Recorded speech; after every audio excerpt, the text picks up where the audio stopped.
Good morning students, welcome in today's session of business studies class. In this session we are going to discuss the second topic of unit 4, that is importance of planning.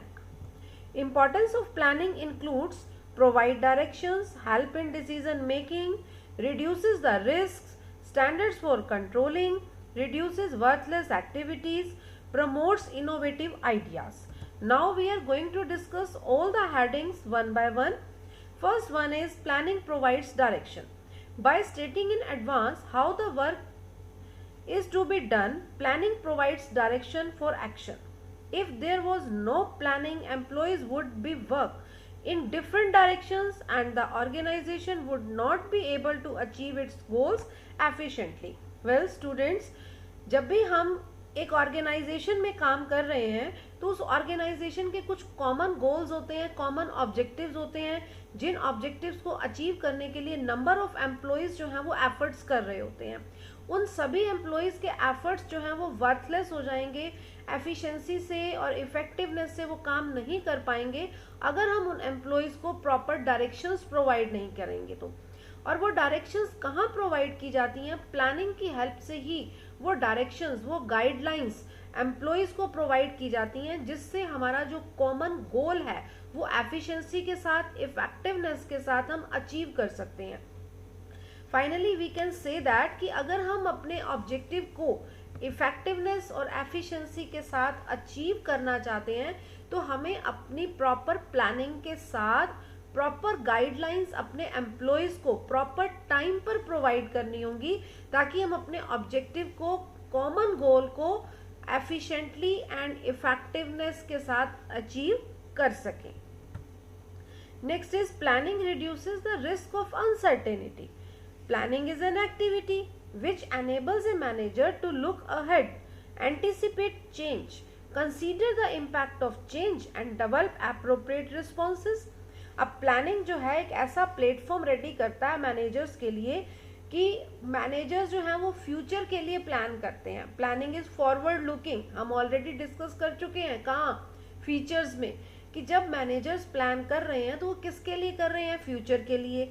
Future के लिए जब हम plan करते हैं तो हमारा base क्या होता है? हमारा पास्ट एक्सपीरियंस, जनरल एनवायरनमेंट हमारा क्या रहता है? उसके लिए बेस रहता है. तो जब हम फ्यूचर के लिए प्लान करते हैं तो हमारे सामने जो रिस्क क्रिएट हो सकते हैं, ठीक है, जो थ्रेट्स हमारे सामने आ सकते हैं, वो उनको भी हम ऑलरेडी इमेजिनेशन में लेते हैं और उन थ्रेट्स को, उन रिस्क्स को हम किस तरह से रिड्यूस करेंगे उनके लिए भी हम पहले से ही क्या कर लेते हैं? कुछ प्लानिंग कर लेते हैं.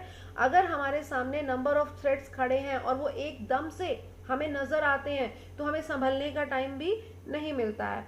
अगर हम उन थ्रेट्स को पहले ही इमेजिनेशन में ले लें कि हम ये काम कर रहे हैं, ऐसा करने से हमारे सामने इन रिस्क को क्रिएट होना पड़ सकता है, तो हम उन रिस्क से कैसे जो है उनको कम करेंगे, उन रिस्क को मिनिमाइज कैसे करेंगे, हम पहले से मेंटली प्रिपेयर हो सकते हैं.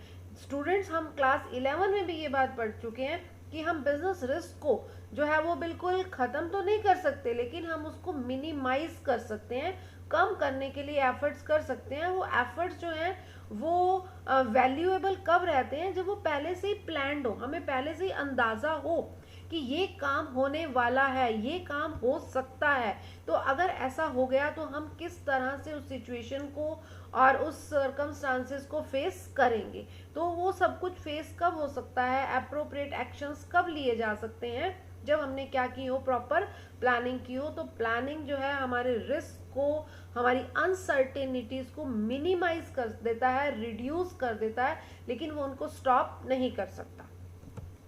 Next is planning reduces wasteful activities. Many times business में क्या होता है बेटा कि बहुत सारी एक्टिविटीज रिपीट हो जाती हैं. कुछ एक्टिविटीज जो हैं वो रिपीट हो रही हैं और कुछ एक्टिविटीज होने से रह जाती हैं. ठीक है, तो प्लानिंग से अगर हम चलते हैं तो हम अपनी ओवरलैपिंग को, अपनी वेस्टफुल एक्टिविटीज को स्टॉप कर सकते हैं, रिड्यूस कर सकते हैं. तो planning serve as the basis of coordinating the activities and efforts of different departments and individuals whereby useless and redundant activities are mentioned. ठीक है, प्लानिंग जो है वो वेरियस डिपार्टमेंट्स में प्रॉपर कोऑर्डिनेशन एस्टैब्लिश करता है। सभी डिपार्टमेंट्स के साथ जब हम प्रॉपर कोऑर्डिनेशंस के साथ काम करते हैं तो हम बहुत सारी वेस्टफुल एक्टिविटीज़ को नहीं करते हैं, बहुत सारी एक्टिविटीज़ की रिपीटेशन नहीं होती है, ओवरलैपिंग नहीं होती है, ठीक है। एक एक्टिविटी बार बार नहीं होगी, ठीक है। ये कब हो पाएगा? जब हम प्रॉपर प्लानिंग से चलेंगे। Next one is planning promotes innovative ideas. अब प्लानिंग क्या है? थिंकिंग बिफोर हैंड है। जब हम काम को करने से पहले एडवांस में ही सोचते हैं, what, when, how, where, why, इन सब क्वेश्चंस के आंसर्स जब हम ढूंढते हैं तब हम किसका यूज कर रहे हैं? थिंकिंग स्किल्स का यूज कर रहे हैं। तो थिंकिंग स्किल्स का यूज करते हुए हमारे माइंड में बहुत सारे न्यू इनोवेटिव आइडियाज आते हैं जिन्हें हम प्लानिंग की शेप देते हैं। Finally we can say that planning is the first function of management. Managers get the opportunity to develop new ideas and new ideas can take the shape of concrete plans. जो हमारे mind में जब हम thinking कर रहे हैं, जो new ideas आ रहे हैं, हम उनको जब शेप देते हैं तो वो क्या बन जाते हैं? हमारे प्लान्स बन जाते हैं। Fifth one is planning facilitates decision making. Under planning, targets are laid down. The managers has to evaluate each alternative and select the most viable option. हमने प्लानिंग के कंसेप्ट में भी एक एग्जाम्पल के साथ ये डिस्कस किया था कि प्लानिंग में हम क्या लेते हैं? डिसीजन लेते हैं। बहुत सारे अल्टरनेटिव्स हमारे पास अवेलेबल होते हैं जब हम थिंकिंग बिफोर हैंड करते हैं। अपने टारगेट को अचीव कैसे करना है उसके लिए हमारे पास नंबर ऑफ अल्टरनेटिव्स अवेलेबल होते हैं और उन नंबर ऑफ अल्टरनेटिव्स में से हम एक बेस्ट अल्टरनेटिव क्या कर लेते हैं? सेलेक्ट कर लेते हैं। फाइनली हम क्या लेते हैं? डिसीजन। और ये काम सारा कहाँ हो रहा है? प्लानिंग की हेल्प से हो रहा है।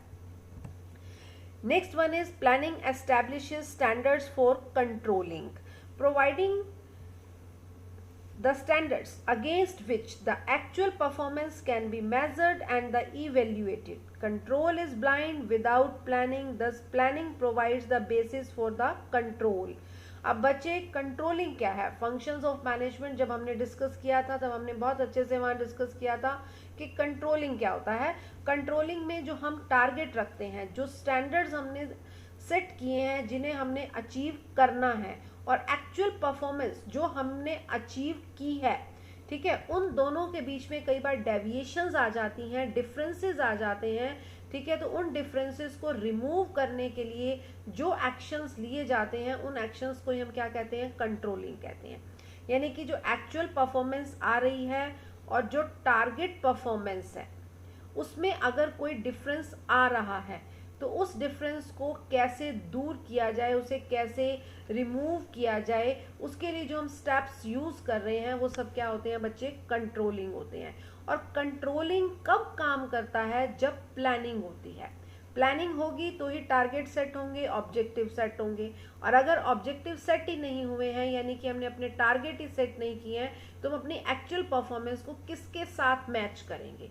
तो हम एक्चुअल परफॉर्मेंस को मैच ही नहीं कर पाएंगे तो डेविएशंस का भी पता नहीं चलेगा। जब डेविएशंस का पता नहीं चल रहा तो आप कंट्रोल किसको करोगे?